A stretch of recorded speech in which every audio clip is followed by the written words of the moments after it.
autoregression and diffusion. So take it away. Hi everyone, and thanks. I'd like to first thank the the organizers for the invitation, and thank you for coming here. And today I will be exploring this interesting question, which is basically how different are autoregression and diffusion, and what really separates them. So this talk draws largely from the reflections we learned through studying a class of diffusion models called mask diffusion models, which I will dive into next. So these days we tend to sort of organize all the generative AI industry basically into around these two dominant paradigms, autoregression and diffusion. And autoregressive models have been the workhorse behind all the state-of-art large language models. And while at the same time, diffusion models have been powering almost every image and video Gen AI products these days. And we often attribute very different capabilities to these two kinds of models. So autoregressive models are often associated with sequential computation and compression. And diffusion models are often associated with parallel generation and strong perceptual quality. Right, but the question I would like to ask here is that are these properties actually fundamental to the model class themselves? And in this talk, I will argue that they are not, and actually I will use mask diffusion models, which is theoretically shown to be equivalent to a random order autoregressive model. And I will use this kind of model as a bridge to show that a lot of these properties that we kind of believe to be special for diffusion, such as parallel generation and perceptual quality, and they can actually be transferred to autoregressive models through this bridge.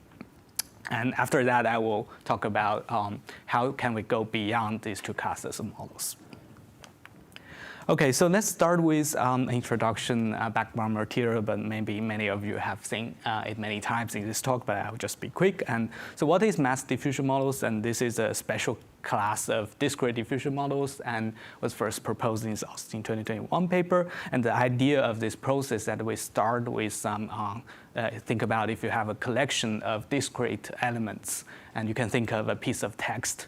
And then we start by introducing a noising process that gradually replaces some of the elements with a special mask token shown in dark blue.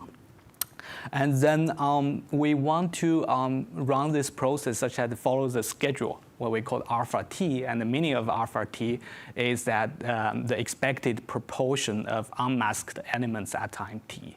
And the whole idea of diffusion models is that once we introduce this learning process, and we want to just invert that and build a generative model out of it, and basically transforming those masks into actual data.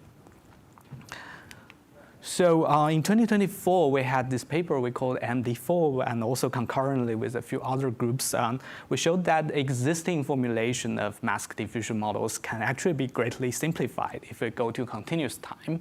And the major results we have is what we show here is given two arbitrary time s and t in the reverse process, as s becomes arbitrarily close to t, then the reverse distribution qxs given xt will have a very simple logic. So first, it will be factorizing across all the dimensions, so we can treat each element independently. And if this element is a mask token, then with probability alpha s minus alpha t over 1 minus alpha t, we're going to unmask it. And with 1 minus this probability, we're going to keep it masked.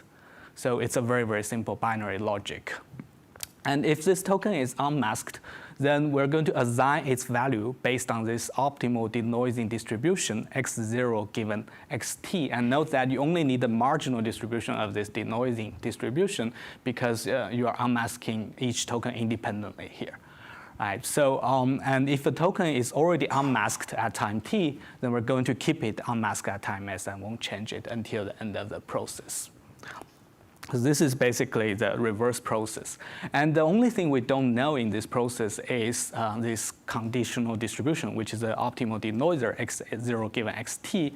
And basically, we then train a neural network to approximate it with a softmax output, because we need to guess which discrete value you eventually unmask to. So the second major result of this work is that we show the continuous time elbow for this mass diffusion model can actually be simplified into this very, very simple form. It's basically just the integral over cross entropy losses, right? And you don't have to pass the equations. And here it's basically showing the bottom in this figure how to estimate this elbow. It's very simple. It's like you start with an input x0, and we just draw random time between 0 and 1. And then we mask these elements independently and randomly with the probability 1 minus alpha t. And we feed that partially masked data into the transformer and ask it to predict the clean data. And then we compute cross entropy loss between the prediction and the original data. And there is an additional weighting factor applied to this cross entropy loss, which is alpha t derivative over 1 minus alpha t. And you might also see other forms of this, for example, 1 over t, and that's basically choosing a linear alpha t, which is 1 minus t. And if you plug that in, you will get 1 over t in the coefficient. So if you're familiar with BERT, which is kind of the most popular pre-training paradigm before GPT era, and this is essentially just a BERT, but where the masking ratio is randomly drawn from a distribution. And unlike BERT, where you fix the random ratio, the masking ratio, this objective is actually doing faithful compression because it's actually trying to maximize the likelihood of the data. So that's a key difference. That allows us to get very good perplexity results. And so since then, there are many, the community gets excited about diffusion-centric LLMs, and many of the popular diffusion LLMs these days, such as Lada and Dream, and they're based on mask diffusion and this objective. So the reason why people are so interested in diffusion for language, and one of the reasons here is that you get this faster generation behavior by applying this parallel generation capability of diffusion models, right? So this is a figure we had or in the original paper, but these days you can find much more fancier demos on this on the web. So here basically those tokens that are colored that are in the same color, they are unmasked, generated in the same step in parallel. So this is very different from the autoregressive generation, where you have to predict the next token one by one. So as I said in the beginning, there is a theoretical connection between mask diffusion and a random order autoregressive model. And here random order means that we are generating each element one by one, but following an order that is uniformly drawn from all possible permutations of these elements, right? So to see this equivalence, we can consider the continuous time reverse process of a mask diffusion model. If you think about the reverse process, basically we're starting from the full mask state and gradually unmask the elements. So if we let tau n denote the unmasking time of the nth element, then because we're in continuous time, there must exist an ordering of the unmasking all the tau n's. And so this is shown basically on the left with all the tau n's living on the time axis. And because there is ordering, right, so we're going to think about what would the distribution of this ordering be. And we could start by looking at the CDF of these tau n's. And in fact, the probabilities of tau n being less than or equal to t is equivalent to the probability of the nth element of xt being a mask, right? So, and that probability, according to our definition in the mask diffusion, is 1 minus alpha t. So if alpha t is global and is shared across all the tokens, then the unmasking order between all these elements will be uniform across all the permutations. So it's like a random order because all the distribution of the time is the same. And this equivalence, of course, is no longer true if your alpha t is different for different token, but this will not be the topic of study today. But I encourage you to check out the paper. We have a whole section talking about this generalized mass diffusion models.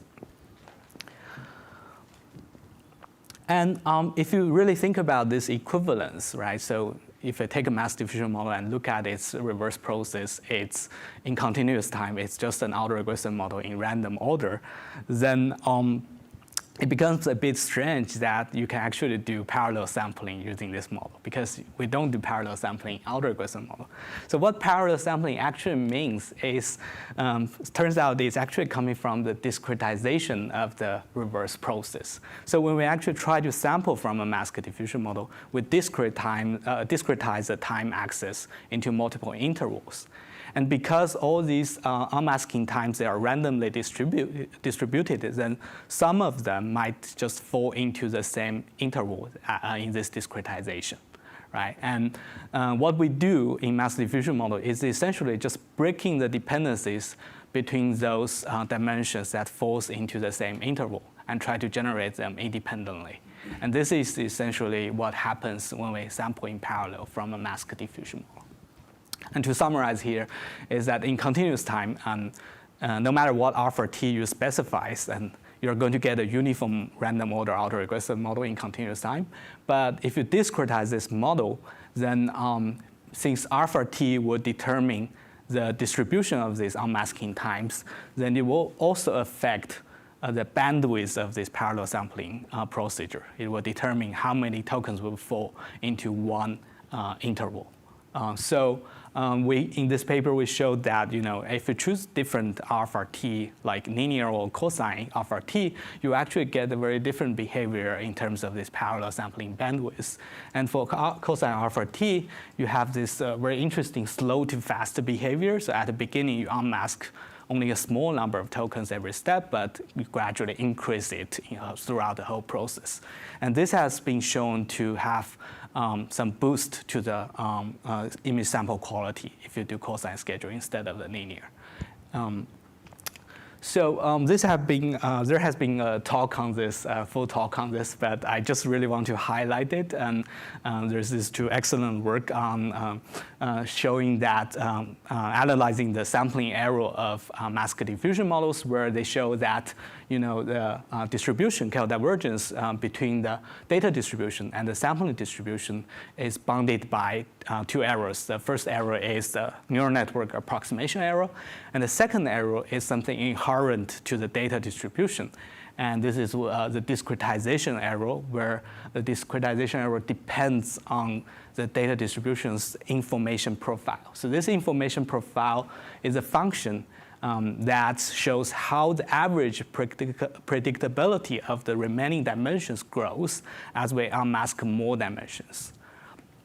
And so what the major results shown in both these papers is that the discretization error will eventually become the differences of the two remaining sums approximation to the same integral of the information profile function. And this is illustrated in this figure that I took from one of these papers, and these small differences are the discretization error you get.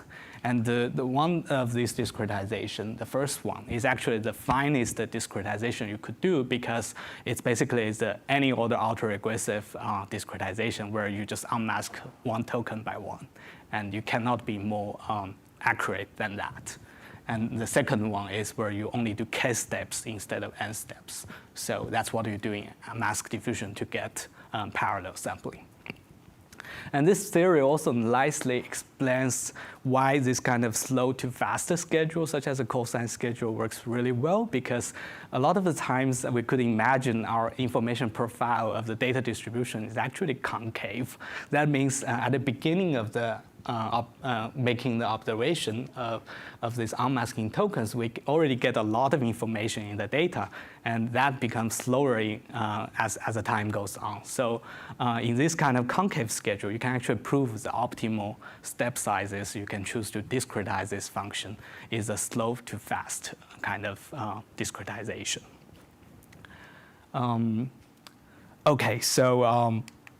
To summarize our understanding so far, it seems that we can basically claim nothing is new. So MDM is just any order autoregressive model, and the parallelism in MDM is an artifact of discretization.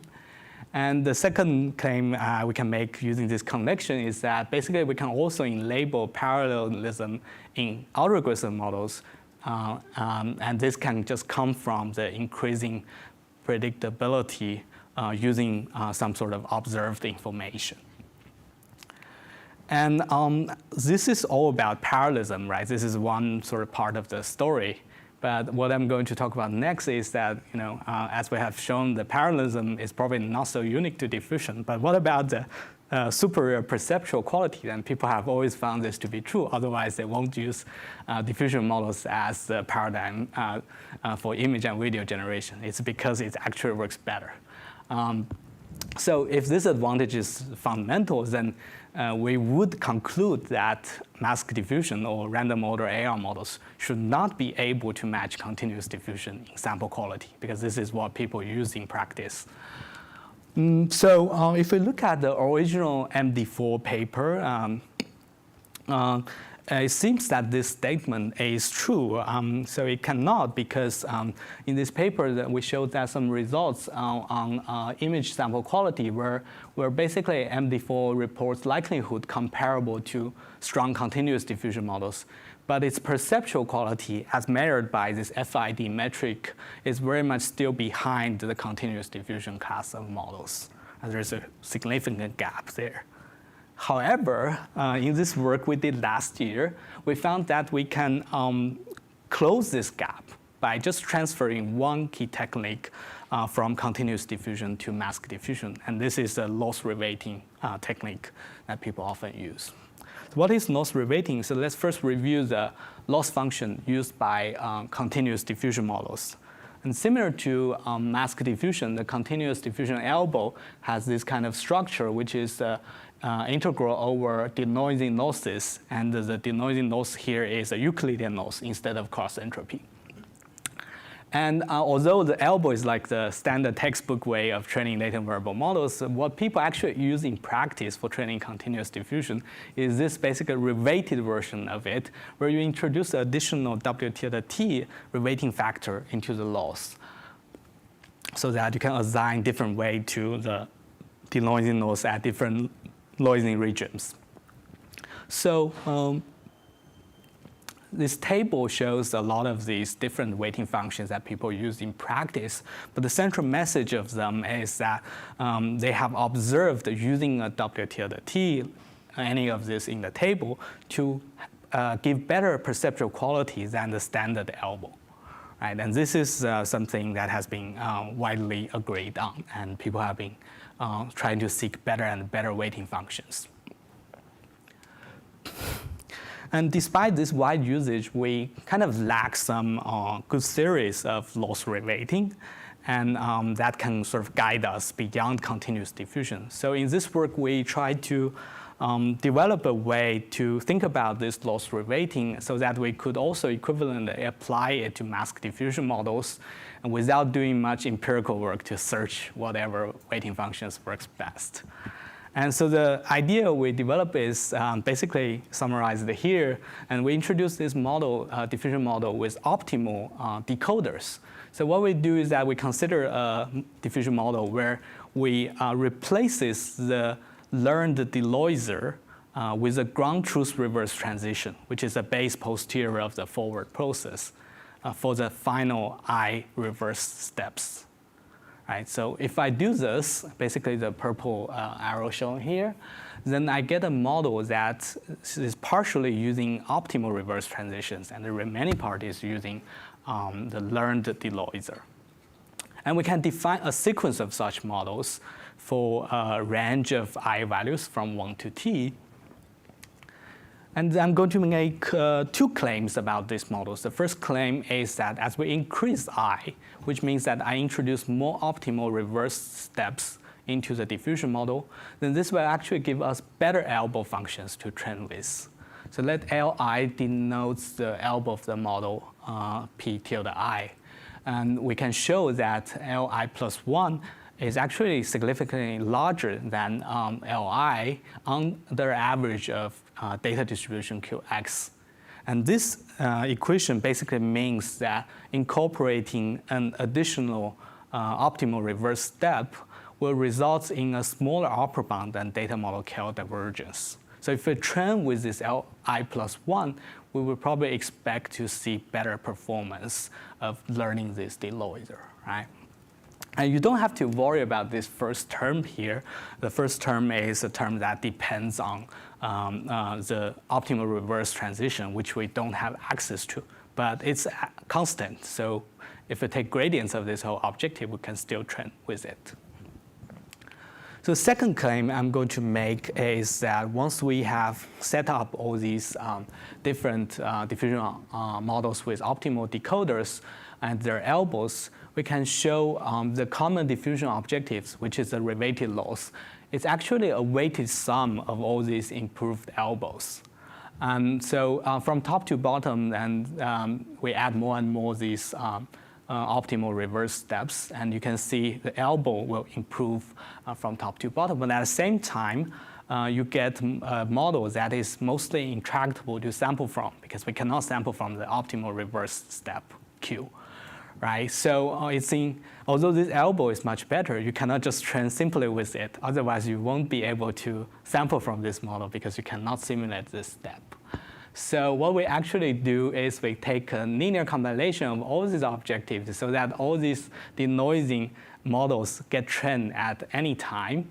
But at the same time, for those higher noise levels, those denoising model gets trained with better signals because we use tighter elbows. And turns out this W tilde T function used in this reweighted loss is actually the limit of a linear combination, a limit of the accumulation of these weights. So I think the theory above is agnostic, as you might see, to the choice of the diffusion process, because we never assumed what exactly the transition distribution is here.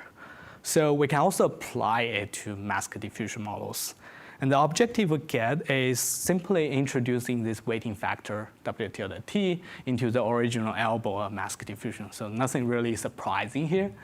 And once we have got this form, and all we need to ensure is that W tilde T is a monotonic function because it's a CDF, right? So we can choose any W tilde T that is monotonically increasing, and this will still be a valid bound. So in practice, how do we choose this W tilde T? And we don't want to search it. So this framework gives us a way to directly map those continuous diffusion weightings to mask diffusion. That's what we do. And we map those continuous diffusion weightings in the log signal to noise ratio space instead of the time space, such that we could ensure the final objective is invariant to the schedule. And here I listed some of these mappings and eventual schedule I get for eventual weighting I get for mask diffusion. And some of these weightings used by continuous diffusion are actually not monotonic, such as MDM and IDTPM. And in fact, when you map them, they are non-monotonic. It violates our assumptions, and we actually found them to perform much worse in experiments. And those monotonic weightings, such as sigmoid and flow matching, they actually work quite well in terms of improving the sample quality. And we also found this is one interesting observation is that if we set this weighting function to just cancel the original coefficients in the elbow, basically cancel the alpha t derivative over 1 minus alpha t, then this schedule also has a very similar shape with the flow matching schedule, and they both works quite well. And in fact, the simple works even better. So this is a summary of the results, and if we apply this sort of reweighted mask diffusion models, and we can basically see that almost to close the gap between the sample quality, the perceptual quality of mask diffusion and continuous diffusion models. And on the left is some samples I drawn from this model, and keep in mind it's a pixel space generation. So this is kind of already a very challenging task because we're using a very large resolution here. And there is no tokenizer at all. So I hope I have convinced you that our regression, our diffusion are more similar than people often frame it. And so the next question is, how can we go beyond autoregression and diffusion? Basically, how can we go beyond doing fixed order generation and random order generation? Question. If I understand something, how did writing this in terms of the different elbows help you choose the weighting schedule? So that's a great question. So we didn't choose the weightings. We just directly reuse the weightings that people found to work well in continuous diffusion.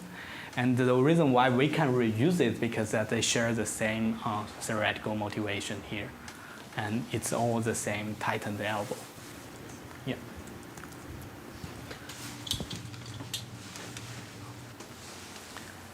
Okay, just to continue on this, and we hope to move beyond autoregression and diffusion. And so one straightforward extension is to learn, instead of doing this fixed direction generation or randomly select the next position to generate, we could actually try to learn a policy to select the next position given the partial generation we currently have. And all we need to do is to specify this policy distribution, which assigns probabilities to the remaining positions that we haven't generated yet. But I'm not going to talk about the details of this model. This is a model we call learning order autoregressive models. And the reason is that I think there is an improved version of this that is even better, and I find that version to make more sense when we talk about non-monotonic generation.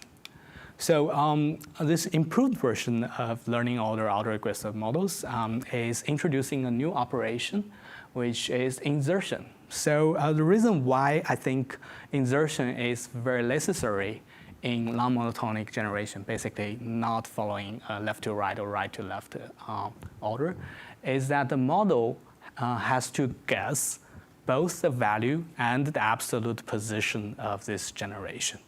So the latter is actually very difficult, and if not more difficult than guessing the value of that element. So here's a simple example in this co-snippet. If the model chooses to generate, for example, depth subtract by 1, because it's probably easier, right, after this if condition and its statement, it's probably easier to predict that depth is going to be subtracted by 1 before even generating those else-if conditions, then it has to, in either mask diffusion or learning all autoregressive models, it has to know how many masks or how many positions I need to leave before generating this depth subtract by 1 statement. Right? And that's very unnatural because you're trying to guess how long this condition is before even generating it. So introducing an insertion operation completely removes this problem, right? So we formally define this insertion generative model as below. So start with an empty sequence y, and for each step I first sample where to insert, right? I first sample from all the available slots in this sequence that I can insert things. And I use the I to denote the index of that slot. And it starts from 0, so 0 means the beginning of the sequence. And then I sample what to insert based on the position, the insertion slot, and the current generation state y. And once I have the insertion slot and the value, I just perform the insertion and update the current sequence y. And here's the illustration how that is done. So apparently, exact maximum likelihood is intractable for this kind of models because there are so many latent variables. And so you might want to, as in diffusion, you might want to apply variational learning for it. And, but once you want to do that, then you write out the elbow for this model, right? And you realize there's immediately a challenge that comes up is we need to specify a distribution over all the insertion slots. And this is very hard because different sequences of that lead to the same y, so because you can choose different ways of insertion that still arrive at the same sequence by just permuting them. This kind of different sequences, they do not necessarily live in a fixed coordinate system because when you insert, the position is relative to the sequence you had at that moment. So it's very hard to specify that distribution. So solution to this question we found, and this is also the main contribution of this work, is to establish a permutation insertion bijection such that we can reparameterize the likelihood using permutations of the final sequence instead of using these insertion slot variables. And here is how that bijection works from one way. So if you have the sigma I means the index of the ith generated element in the final sequence. And then how can we transform from sigma less than or equal to I into zi, which is the insertion slot. And once we have this bijection, we can actually prove the final likelihood can be written as a sum over all the permutations, and the inner terms are just those two terms, where to generate and what to generate, but with an insertion slot replaced by this bijection. And this might look obvious, but like the proof of it is not obvious. So I encourage you to check out. And once we have that likelihood function, then it's very simple then, because we can just do the standard ratio inference now with respect to the permutation sigma, given the sequence. So, and because sigma is like a global object with a fixed coordinate system, you don't have to worry about they are dynamically changing. And I'm not going to details of how we're going to specify this distribution and how we're going to train this elbow. I'm just trying to mention that there's a further decomposition of this elbow that allows gradient-based training, and also we can apply some sort of variance reduction methods to further reduce the variance. Okay, so I'm trying to finish by showing you two examples. This is a fun example where you can learn an insertion model on string representation of molecules. So this kind of strings is called SMILES string, and they basically put a 1D representation of the SMILES structure. And we found that insertion actually helps a lot when comparing it to other non-monotonic generation methods, such as any order autoregressive models and learning order autoregressive models. And the improvement mostly comes from validity. Basically, it means that if the grammar is actually correct or not. The grammar of the sequences generated by insertion models is actually achieving much higher validity than the any order models and the learning order models. And I believe this is because of the fact that we talked about earlier, that you get rid of the task to guessing how many elements are between the next generated element and previous elements. You don't have to figure out the absolute position every time you choose to generate things. And the next thing I like to point out is that the novelty of these models is significantly higher than fixed order autoregressive models based on the same transformer. And this is also kind of interesting because if you compare simply the distributional metrics, is how well these models approximate the training distribution, then it's going to be slightly behind these fixed order autoregressive models. But if you look at the novelty of the samples, there is going to be a significant margin when you allow insertion in these models. And below is an illustration of one of these generation procedure. And we also find that when you train an insertion model from this kind of data, and it automatically discovering two phases of the generation. The first phase is that model learns to choose to generate the molecule structure by generating parentheses and numbers. And the numbers means if there is a ring closure or not. And then it moves on from the structure to inserting atoms into it. So this is all automatically discovered by the training algorithm, and we never specified anything like this at the start. And the last example I like to show is how you can modify this insertion model to do this conditional generation tasks, which turns out to be very useful for planning. So if you think about the planning problem, it's actually trying to achieve a goal from a starting point, and there might be a few sub-goals, right? And one way you can tackle this problem is you can treat this as a sequence generation problems, but trying to insert your actual path to these sub-goals and goals using these goals as an initial sequence. And this is what we test in this maze planning problem. And you can compare the insertion model with a mask diffusion model, which uses a fixed canvas, which is not length adaptive. And also we can compare it to a left to right autoregressive model. And you can see that this model basically gives you better accuracy as you move from very simple mazes to much more complicated mazes. You basically just increase the complexity of it by making it more and more perfect.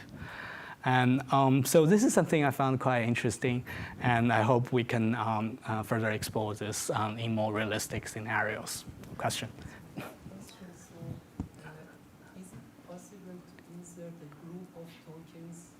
Or is just single token? Here it is single tokens, but I think that's a very interesting direction, is to think about what parallelism means in this insertion model. But unfortunately, I haven't done work in that direction yet, but I do think that is possible by combining some of the machineries in mask diffusion and a continuous time representation of it. So the other question I had is that in the example of the protein generation, you had very nice structure of making the structure and then filling the gaps. So how we can, transfer these to the text generation? That's a good question. So it's a very hard question to answer also at the same time, because I feel like in molecule generation, the data set is actually super clean and it's very single modality. But when you look at text, there are just so many different variety of text that makes your performance of the model depends a lot on the distribution you train on. So I think one of the first questions, if we want to work on this for text, is to figure out like where it actually helps. Like for example, in this coding example, I would imagine, but that's my imagination, right? So you probably have to first filter out a clean data set that where you expect to see the improvement, and then try this method on top of that. And I do think if you just apply it directly to this kind of internet corpus that everyone is using for language models, then you probably won't see much improvement using this kind of techniques, because it adds complexity. At the same time, not all data needs that. Right? Sorry, I have a follow-up question here. Suppose that the text is generated from context-free language. Can we, for example, use the rules, learn the rules, generate symbol based on the rules, and fill the symbols, step by step to get the whole? Yeah, there is a paper actually constructs an interesting theoretical analysis of generating this kind of grammar using mask diffusion models. And I think there's a paper by Yuan at Chicago, and I think his paper basically talk about we can construct this kind of grammar such that mask diffusion model would never be able to generate it, and this kind of insertion operation can actually help you do that. So I think there is definitely an either empirical or theoretical aspect of exploring that.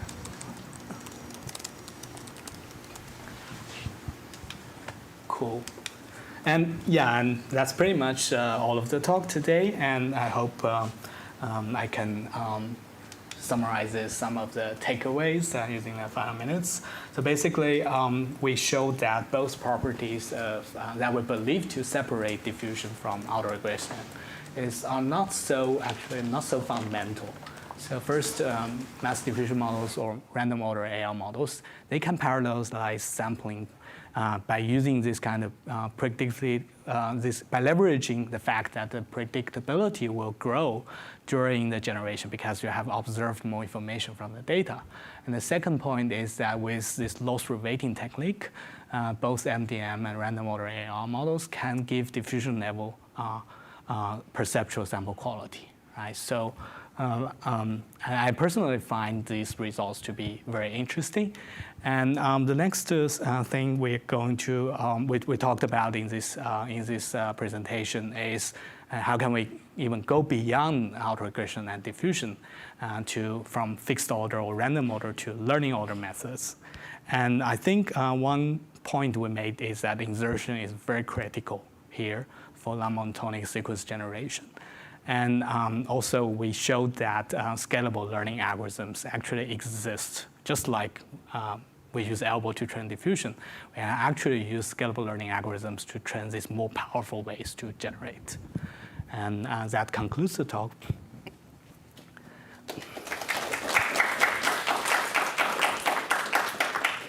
Oops, sorry, I think I forgot to mention there are a few main papers, and this is joint work with many of my amazing collaborators, and these are the names. Question?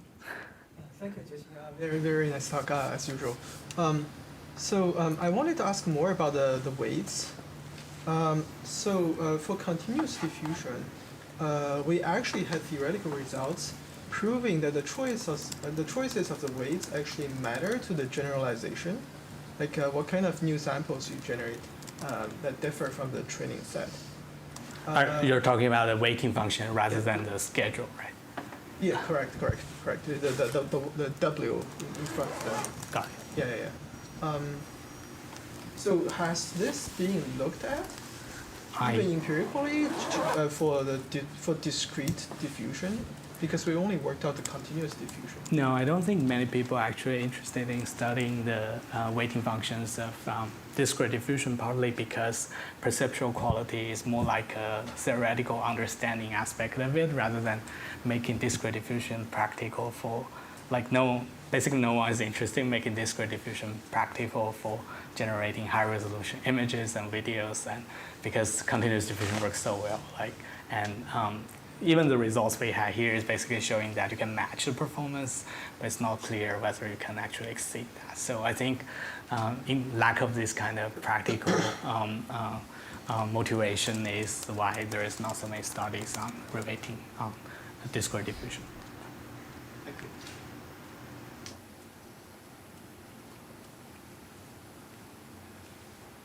Any other questions? Just a general question, I guess. Where do you see the most compelling use cases for diffusion language models in terms of modalities? I think one of the on my personal perspective about diffusion language model is that they give us a lot of different ways to think about language modeling, and this has actually inspired some real practical advances in, for example, speculative decoding. And these days, people are actually using mask prediction models to serve as a speculative drafter. And this is this paper called DFlash and DSpark that has been already very popular and probably already deployed in a lot of these large language model inference systems, and is supported by SGLang and VLM as well. So, and if you look at those models, and the basic idea is that you can augment the original sequence with a few masks and try to predict the next few tokens in parallel and use that as a drafter, and then verify it through speculative decoding. So I think the ideas coming from diffusion language models has already been having practical impact. But in terms of actually trying to deploy these models, I think there is still going to be a huge challenge, especially because the serving cost of these models are especially high, and you cannot really, so if you don't take speculative decoding, then what basically means that you have to change the model type from autoregressive model to this, and then you have to rebuild all the stack of training language models, and there lacks some evidence that diffusion language models can give higher quality, right? So if only talking about efficiency, then I feel like the speculative decoding way is more practical.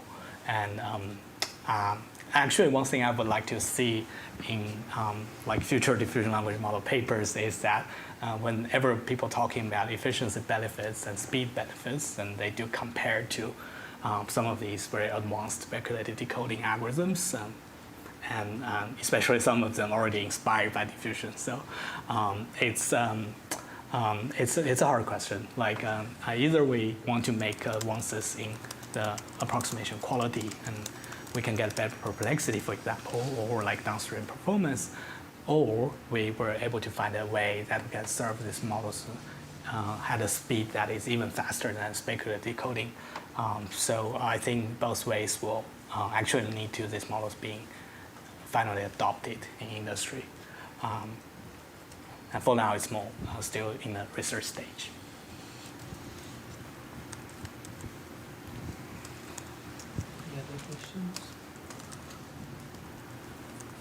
Let's thank Jiaxin again.